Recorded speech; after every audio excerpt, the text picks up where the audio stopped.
Bueno, buenos días a todos. Espero que estén pasando bien y aprendiendo mucho.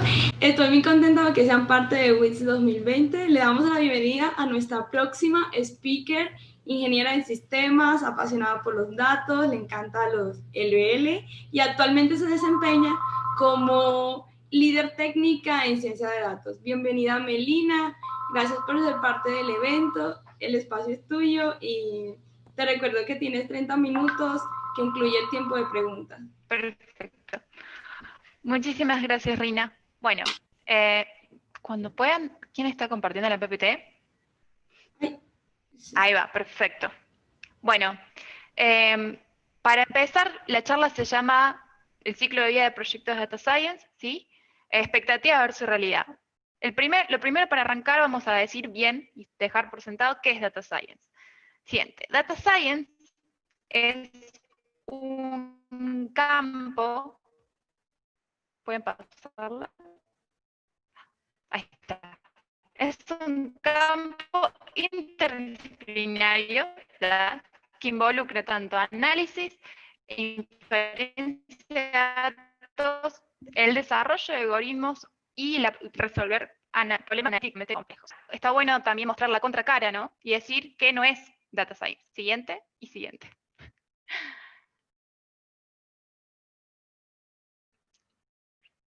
Y esto está bueno para dejarlo claro, ¿no? No es lo mismo Data Science que Business Intelligence, no es lo mismo Data Science que Big Data, y no es lo mismo que Machine Learning. Para empezar, Business Intelligence, si bien va a trabajar con datos, lo hace de manera descriptiva, mientras que Data Science lo busca hacer de manera predictiva o prescriptiva. Big Data habla más de una tecnología, ¿sí?, de trabajar con un gran volumen de datos, ¿sí? Y Data Science no es lo mismo, puede trabajar sobre esta tecnología para realizar o generar algoritmos o predicciones. Y en cuanto a Machine Learning, no es lo mismo, es una herramienta más para Data Science que nos facilita muchísimo el trabajo desde la realidad, pero Machine Learning incluso es una rama que viene de inteligencia artificial, tampoco es una rama de Data Science como a veces se lo suele llamar. Por otro lado, no es la salvación de empresas que nunca jamás midieron nada. Entonces, un poco cuando lo que hablaba Chris en la primera charla es, ¿qué pasa cuando viene una empresa chica o tal vez que no tiene un volumen de datos? Y bueno, hay que lograr un proceso madurativo en lo que es procesamiento de la información para poder aplicar Data Science. No es que puedo venir de la nada misma y aplicarlo. Y acá entra el típico concepto de que si nosotros le metemos basura, o sea, agarramos los datos como los tenemos y si lo ponemos a un algoritmo, lo que vamos a obtener, la predicción, va a ser basura, no va a servir. Así como tampoco presentar los datos utilizando gráficos en Excel sin ninguna información o insight realmente de la información. Siguiente. Ahora bien, vamos un poco a cuál es la expectativa. Nosotros empezamos a hacer curso, empezamos a leer sobre Data Science. Siguiente. Y lo que se nos plantea es decir, ok, perfecto, cuando venga un cliente, probablemente el cliente nos diga qué es lo que queremos hacer y nos va a decir, queremos hacer un churn de nuestros clientes. Cuando habla de churn, estamos hablando de esta, esta herramienta que nos va a permitir dar la probabilidad de que un cliente se vaya de la empresa o no.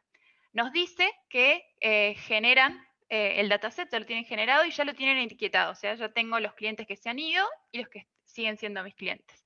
E incluso ya hicieron algún análisis de la información y nos dicen que la variable ABC probablemente incida en el proceso, según los análisis que ellos hicieron.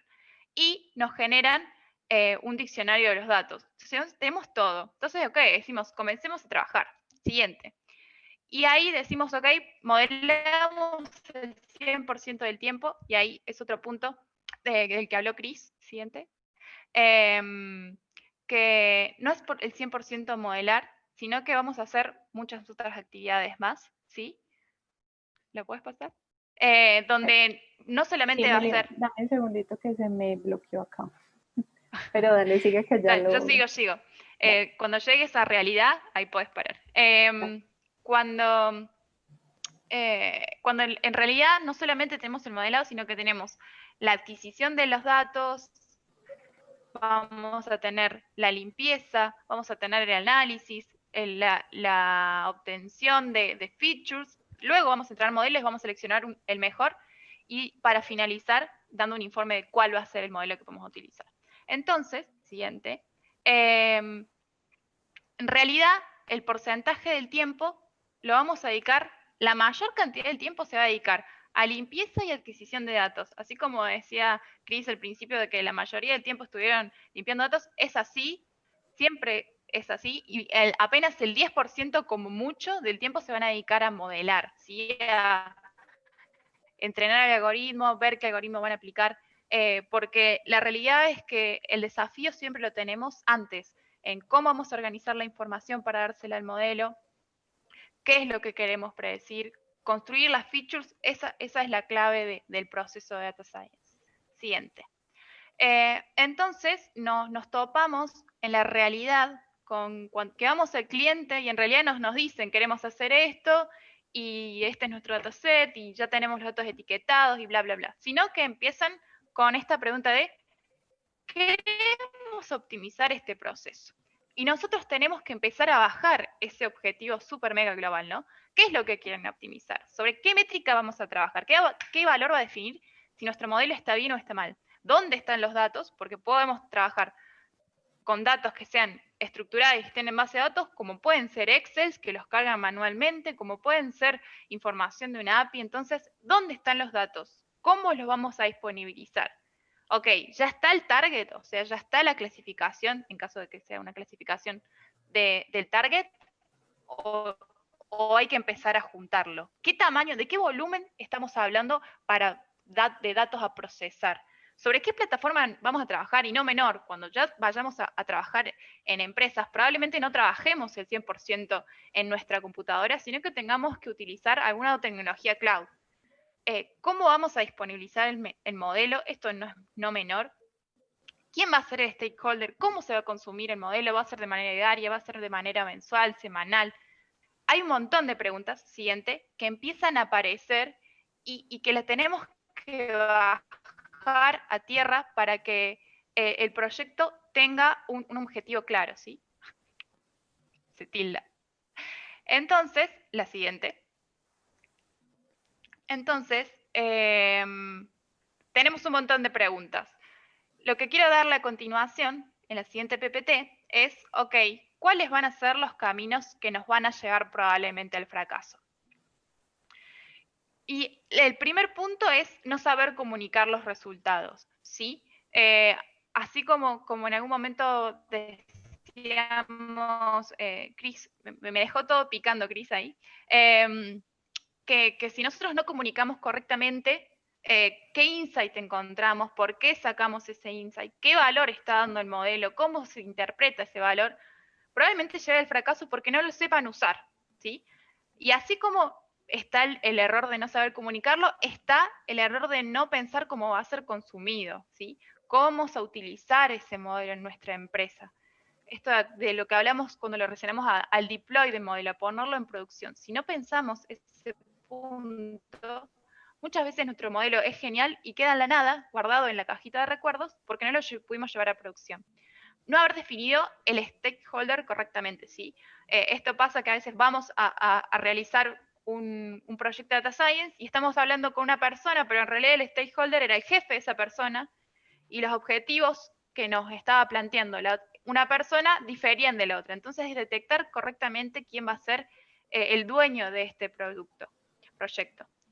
No tener planificación y gestión del proyecto, eso está por demás casi decirlo. Siempre hay que llevar adelante una planificación y gestión. Es súper mega necesaria y sobre todo en estos proyectos que a veces nos podemos ir un poco por las ramas en cuestión de hipótesis. Falta de entendimiento del dominio del problema, y esto suele pasar y mucho. Yo trabajo en una consultora particularmente, entonces trabajo con muchas empresas y constantemente tengo dominios de problema nuevo. Hay algunos que más o menos se superponen, ¿sí? Son similares, pero hay otros que vienen con un léxico nuevo, con palabras totalmente nuevas, con valores que no sabemos interpretar. Entonces, eso lleva un tiempo de adaptación al entorno, ¿sí? E incluso puede requerir de un profesional del dominio para responder nuestras dudas técnicas.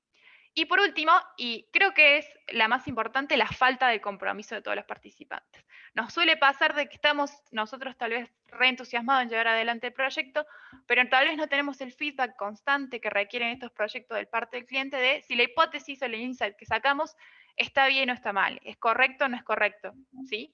Eso es clave, tratar de comprometernos tanto de la parte del cliente, ya sea interno o externo, como la parte del equipo. Eso es súper mega importante.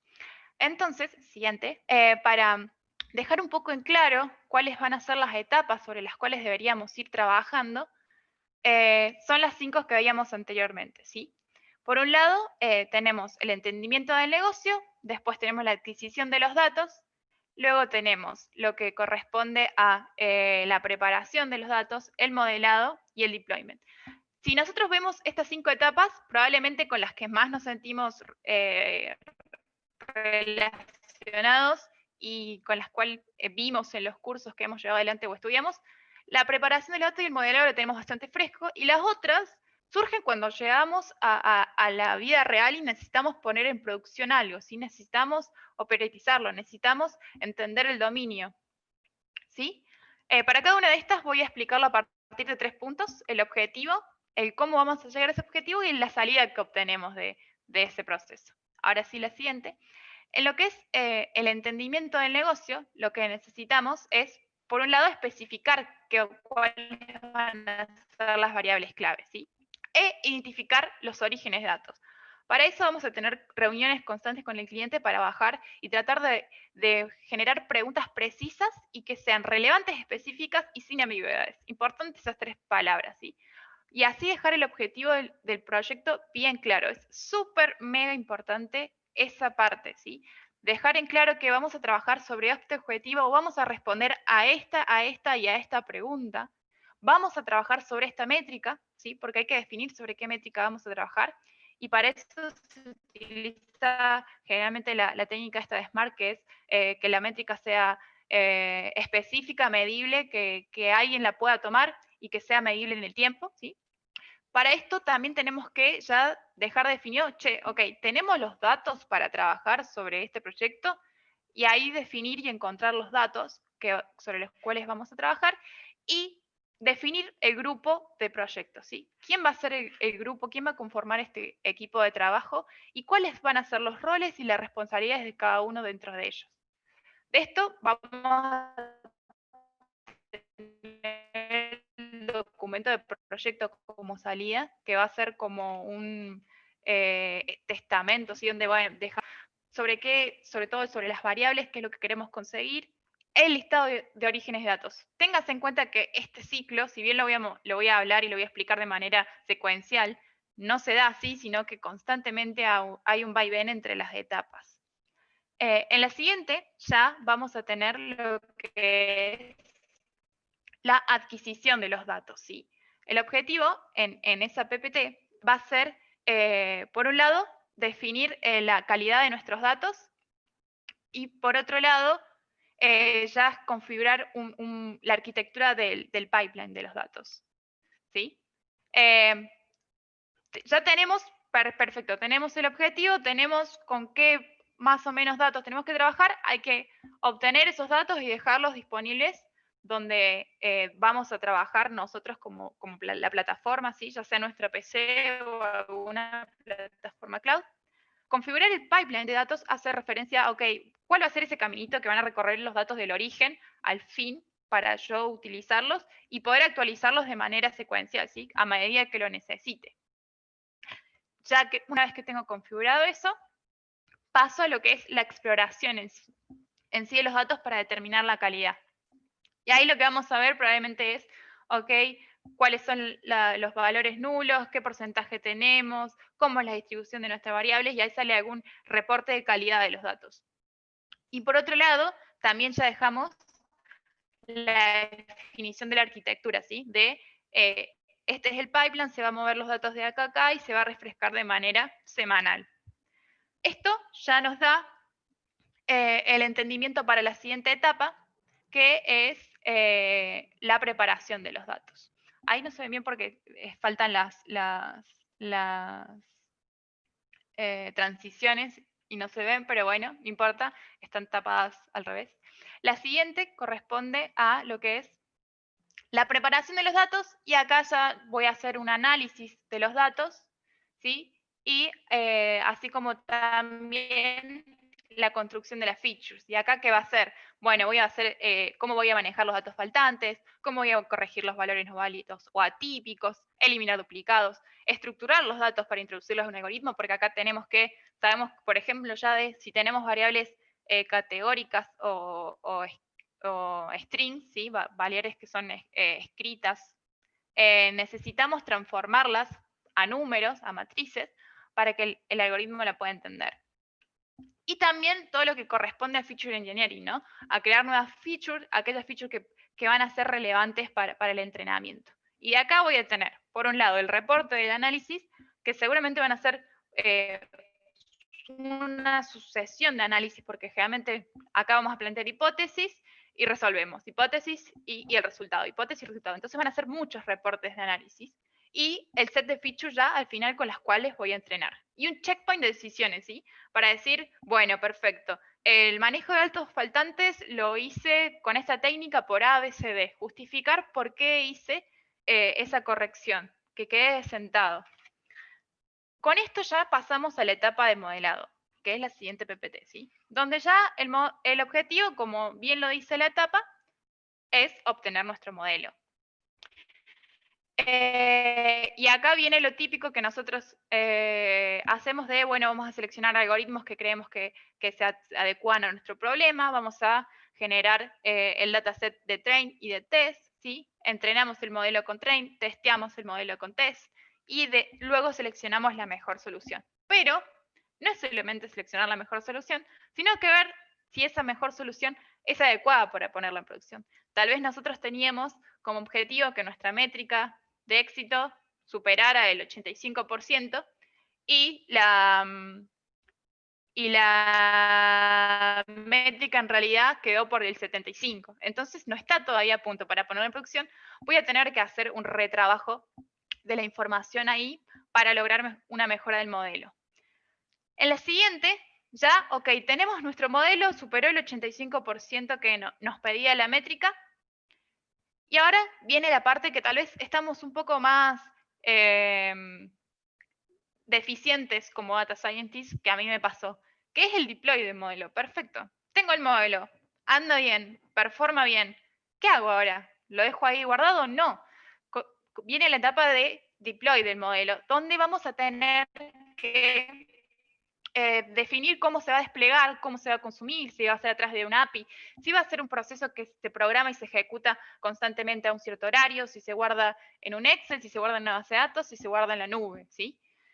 Eso va a tener como salida ya un informe del despliegue del modelo, así como también la arquitectura que va a acompañar a ese despliegue, porque ya tengo que, por un lado, definir cómo se van a entrar, van a ingresar los datos, cómo se va a deployar el modelo cuando haya un reentrenamiento, ¿sí? Se reentrena, se hace una nueva iteración del modelo, cómo se va a hacer ese reentrenamiento, y luego te dejo que llegues a la Perdóname, PPTA. sí, estoy intentando que no haya más inconvenientes con la presentación, qué pena. Está demasiado pegada. Más problemas técnicos imposible, pero se saca adelante, chicas. Con buena No, cara. eso hace lo bonito de esto, la verdad. Sí, discúlpame, ya, Ahí llegamos. está. Bueno, perfecto. Sí. Como decía, la parte del deploy del modelo es cómo lo vamos a llevar adelante, cómo lo vamos a dejar implementado. Tenemos que tener en cuenta tanto el pipeline. Cuando digo pipeline me hago referencia a como la secuencia de pasos o caminos que tengo que hacer para dejar disponible algo, ya sean los datos o el modelo. Esto voy a tener como salida los detalles del despliegue, ¿sí? De esto de, bueno, se va a deployar en la nube, se va a desplegar en una API, se va a consumir de esta forma, el archivo para que pueda predecir tiene que entrar de esta forma.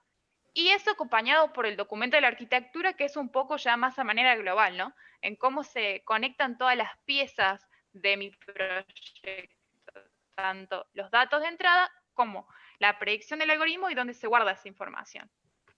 Y al final, ya un poco más como cierre formal del proyecto, se tiene que hacer un documento de finalización, que es la última etapa, la siguiente, donde vamos a generar un documento. Esta etapa tal vez no nos cae tanto a nosotros como Data Scientist, pero sí a quien está gestionando el proyecto. Ahí vamos a validar que estén todos los artefactos necesarios que definimos al comienzo, que el pipeline esté bien configurado, y hacer lo que dijo Chris, que está genial, y es hacer la transferencia del proyecto. Educar a quienes van a utilizar ese algoritmo. Por eso me dejó todo picando, me encantó. Es clave que quienes lo vayan a usar entiendan perfectamente qué es el valor de arroja, cuáles son los riesgos que tiene ese valor, ¿sí? Porque no solamente sí o no, predijo bien o predijo mal y me atengo a eso, sino que hay que hacer como una validación interna muchas veces de lo que el modelo está prediciendo, ¿sí? Esto nos da como salida el informe de cierre del proyecto. Y un poco para entender esto, ustedes van a decir, uy, hay un montón de tareas, todo esto tengo que saber hacer yo. No. Entonces, por eso, la siguiente PPT, la idea es hablar un poco de los roles que hay en un proyecto de Data Science, que no solamente somos los Data Scientists. Siguiente. Tenemos tanto el Data Scientist como el Data Engineer, arquitectos y el administrador del proyecto, el Project Manager. Data Scientist, las tareas que vamos a llevar adelante ya las sabemos, ¿sí? Vamos a entrenar un modelo, analizar, limpiar, testear que funcione correctamente. Pero el Data Engineer va a ser esa persona que se va a encargar de mover los datos del origen y dejárnoslo nosotros listo para poder empezar a trabajar. Incluso el Data Engineer puede hacer alguna tarea de limpieza ya de los datos o selección de la información. El arquitecto tal vez es un nivel más arriba, donde vamos o lo que hace es ver cómo se conectan todas las piezas, va a estar al tanto de nuevas tecnologías, porque en este mundo de los datos hay constantemente nuevas herramientas, o una herramienta evoluciona demasiado a comparación del resto y empieza a tener nuevas funcionalidades, entonces tiene que estar el día a día revisando cuál es la novedad. Y por otro lado, el Project Manager, que poco a veces nos damos cuenta, pero es súper mega necesario, que va a ser la persona que va a coordinar el equipo, que va a definir los tiempos, va a velar por el cierre del proyecto, ¿sí? Va a velar porque el proyecto llegue a un fin. También nos va a gestionar tanto las relaciones cliente-equipo, como también con proveedores externos de nuestro cliente o de nosotros mismos. Y se va a encargar de hacer los cierres, los informes y presentaciones. Y en la siguiente, como para destacar las skills que debería tener cada uno de estos, la siguiente, vamos a tener el Data Scientist, que ya sabemos que vamos a tener formación en matemática, estadística, machine learning, redes neuronales, pero también clave, como dije en el camino del fracaso, es la capacidad, una gran capacidad comunicativa. Si ven, el administrador del proyecto nos va a ir haciendo un update de cómo está nuestro proyecto.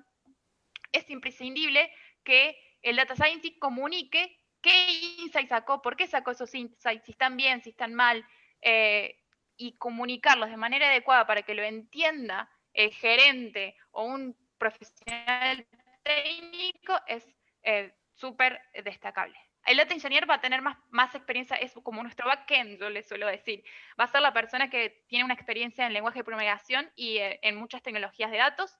Y el arquitecto ya tiene esta capacidad más analítica, aprendizaje autónomo, esta comparación, buscar constantemente qué hay en el mercado. Y el Project Manager ya habilidades mucho más blandas y de gestión, ¿sí? En la siguiente, lo que quería mostrarles es un poco el ciclo, ¿sí? Vemos el ciclo de las 5 etapas, los roles que tenemos y cómo van siendo las tareas. Dale, siguiente. Todo empieza en el Project Manager, y el arquitecto, ¿sí? Que nos van a definir el proyecto y el repositorio sobre el que vamos a estar trabajando. Después de esto, el arquitecto va a diseñar sobre qué arquitectura vamos a estar trabajando, qué componentes de la nube, por ejemplo, vamos a usar, o cómo van a ser, o cómo se van a conectar los componentes. En base a esto, el data engineer va a mover los datos del origen hacia la plataforma sobre la cual vamos a trabajar. Nosotros empezamos a hacer la exploración de datos, luego hacemos el análisis, el feature engineering, después hacemos lo que es el modelado, andando al siguiente, y yo más o menos sigo. Vamos configurando lo que es el pipeline de datos y el pipeline también del deploy. Y acá generamos o definimos cómo se va a monitorear el algoritmo, ¿sí? Y esto, ya una vez que llegamos a ese punto, vamos a chequear que tenemos todos los artefactos o salidas necesarias que habíamos planteado, para así, final, el Product Manager los revise, haga un checkpoint, hable con el cliente, decimos, ok, tenemos todo perfecto, está. Entiéndase que yo le pongo todo secuencial, pero acá hay muchos pasos que van y vienen. Capaz que estamos en la preparación de datos o en el modelado y nos damos cuenta que aparece un nuevo dataset que nos puede introducir una feature importante a nuestro modelo y volvemos a la colección de datos. Entonces es constantemente cíclico esto. En la siguiente, lo único que quería hacerles es mostrarles, dale siguiente, las tecnologías con las que estamos más o menos relacionadas en cada una de las etapas. En lo que es colección de datos vamos a estar trabajando con diferentes distribuciones ya sea SQL, SQLite, Oracle, o las plataformas cloud más conocidas como es Google, AWS o Azure. Ya en lo que es la preparación de datos ya entramos a trabajar con Python o R, usamos pandas, las distintas librerías que vemos ahí. El modelado ya sabemos que tenemos sklearn, Keras, TensorFlow. Para el deployment, algunas tecnologías, por si no les suenen y la quieren googlear, están las herramientas como Azure Machine Learning o Flask o Docker para el deploy ya como API, por ejemplo, del modelo. Y MLflow, que es una herramienta que les permite gestionar el ciclo de Machine Learning dentro de este proyecto, que vendría a ser, les permite hacer el tracking incluso desde qué dataset utilicé, cuáles fueron los datos, cuáles fueron las distribuciones, qué features utilicé, cómo configuré los parámetros del modelo, cuál fue el modelo que obtuve como resultado y qué modelo estoy dejando en la nube para deployarlo. Les permite hacer todo ese seguimiento y es súper mega importante. Y en la siguiente, ya para cerrar, esto es un par de buenas prácticas que les quería dejar como que tenemos en la empresa, que por un lado tenemos definir los roles, claro, la técnica del patito de goma, que viene un poco de la mano de no caer en laberintos, esto de contarle a alguien lo que estoy haciendo y yo mismo me doy cuenta dónde caí y dónde está el error. El tema de no caer en laberintos es esto de que definimos una hipótesis y en vez de cerrarla y responderla empezamos, pero ¿y esto cómo será? ¿Y esto cómo será? Y empezamos como a hacer una rama de preguntas que no cerramos nunca. Y cuando llegamos al final decimos, ¿y por qué estás haciendo esto? Entonces, importante eso, la reutilización de código, hay mucho código disponible en la web que lo único que tiene que hacer es entenderlo y adaptarlo a su problema. El tema de definir plazos, orígenes de datos y los riesgos, eso ya más en la parte de lo que es gestión. Organizar el código, funciones y comentar, eso es clave, muy clave. Si bien al principio podemos ser un poco desordenados cuando empezamos porque no tenemos un buen camino, digamos, pero llegado a un punto hay que volver para atrás y decir, ok, bueno, este notebook habla de esto. Acá estoy haciendo ABC y tomé la decisión por ABC. ¿Sí? Esto decíamos de justificar por qué estoy reemplazando nulos. Y el tema de utilizar funciones para código que vemos que repetimos mucho, ¿sí? Como por ejemplo en nuestro caso, en nuestra empresa tenemos muchas funciones para lo que es la visualización rápida del dataset. Y por último, el tema de usar una herramienta de gestión de Machine Learning como es MLflow. Hay un montón de herramientas, MLflow es totalmente gratuita, por eso siempre la nombro, pero hay muchas herramientas de gestión y son súper mega importantes. Y bueno, eso sí todo, muchas gracias. Gracias a las chicas por bancarme con todos los problemas técnicos. Muchas gracias, Melanie. Muchas gracias. Tenemos unas preguntas. La primera pregunta es, ¿cuáles son las técnicas de corrección de datos o layers más usadas? Depende absolutamente del problema. Puedes hablar de truncar los datos, o sea, sacarlos del análisis o reemplazar ese valor por el más común. Depende absolutamente del problema, no va atado a... generalmente se truncan. Vemos, si tenemos muchos datos, Si tenemos una cantidad importante de datos, generalmente lo truncás, porque si no te da mucho ruido al modelo. Y otra pregunta dice que ¿qué pasa cuando estás resolviendo un problema en el estado del arte? Es bastante experimental, pero cuando tienes datos suficientes y al inicio parecía viable. Continuaste entonces, has probado diferentes modelos y técnicas, pero al parecer es más complicado que lo que parece. ¿Cómo decides hacia dónde continuarlo o qué hacer? Excelente pregunta. En esos puntos se da una charla, sí, generalmente agarramos y es equipo técnico, el PM y el cliente, perfecto. Porque la realidad es que cuando encaramos un proyecto no sabemos que va a funcionar. Puede funcionar como no. Entonces es juntarse todos, charlar, decir, mira, pasó ABC, se hizo CDF y se obtuvo G. No es un buen resultado, no es lo que se quiere, y ahí se pacta hacia dónde se va, ¿no? Tal vez es entrar de vuelta hacia el principio, reformular todo, o incluso puede llegar a ser un stand-by del proyecto, dependiendo en qué fase o cómo nos encontramos. Ok, Lorena, pues te está felicitando y que con esto organizó las ideas de lo que es 10. Otra preguntita dice que ¿cómo analizarías un proceso de negocio de punta a punta? Etapas, fecha de inicio, fecha fin, series de tiempo, ¿qué series de tiempos aplicarían? ¿Cómo? ¿Cómo analizarías un proceso de negocio de punta a punta? Etapas, fecha de inicio, fecha fin, series de tiempo aplicarías. Claro, me está hablando de más o menos cómo vendrían a ser los tiempos dentro del proyecto, ¿cierto?